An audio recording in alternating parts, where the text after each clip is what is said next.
What's happening, everyone? And there is a new scary rumor regarding the new iPhone. At least it scares me, so let's just begin with this video right now.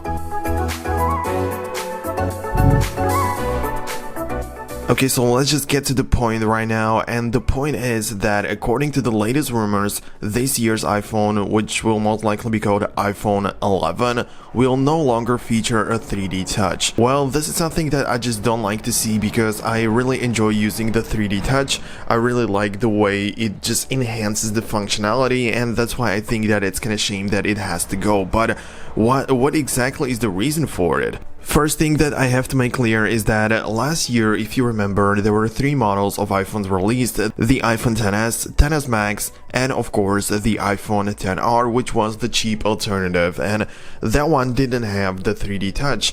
And we always thought that it's because it's cheaper and it's just removed because of the price. If they just want to make the price so low, they have to remove something, but this is probably not the only reason. Okay, so why exactly is the latest iPhone not going to have the 3D touch?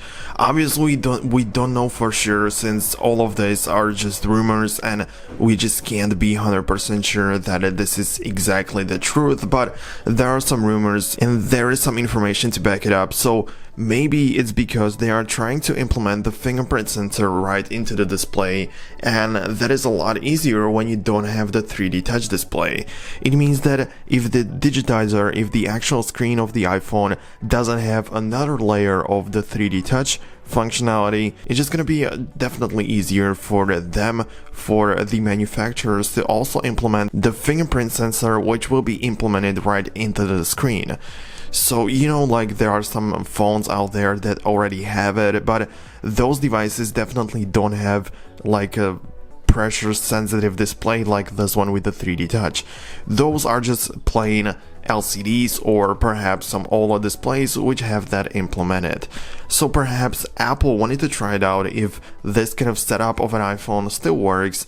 With the iPhone XR, they just wanted to try it out if people can use the iPhone without a 3D touch, if this is something that people would be mad at. If you guys are new here on this channel, if this is your first visit here, then consider subscribing just so you never miss some updates like this one regarding the latest iPhone, the Apple products that I know you are interested in. So make sure you smash the red subscribe button, it's free, and it just makes sure that you don't miss anything, alongside with the bell icon that also needs to be clicked. But let's continue with the video. Okay, so if you ask me, and if you want to know what I think about a 3D touch in general, and as you probably know, I made a couple of videos regarding the 3D touch on this channel. You can take a look at it, and I usually was just comparing the 3D touch functionality before and after a major update. For example, when the iOS 12 got released, I made a video about the new 3D touch changes, and also when we switched from iOS 10 to iOS 11.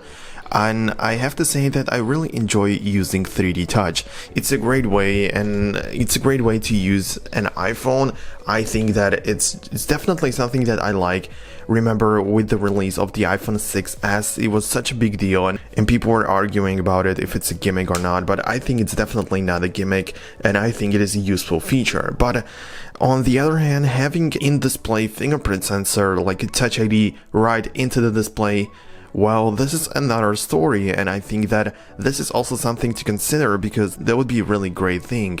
Even though Face ID is useful and everything, but sometimes it just doesn't work, especially if you wear sunglasses or something, and it's nice to have another way, another layer of security of your iPhone.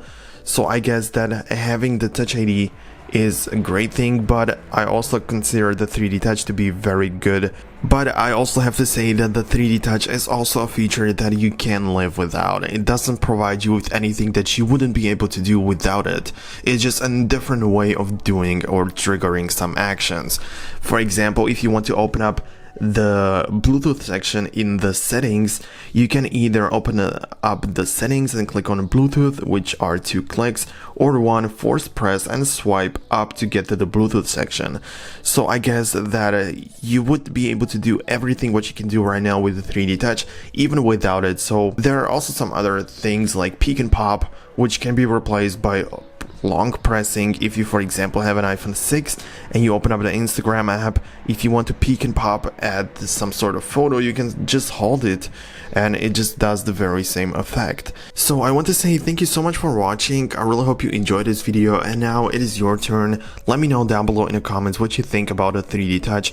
Do you think that it is a feature worth keeping on an iPhone, or would you like to see it go, or would you like to have rather the fingerprint sensor instead of the 3D touch in the display? So let me know down below in the comments. Hit the thumbs up if you enjoyed this video, and for more content like this, make sure you just smash the subscribe button. It's the red one, and that will make sure that you just don't miss future content.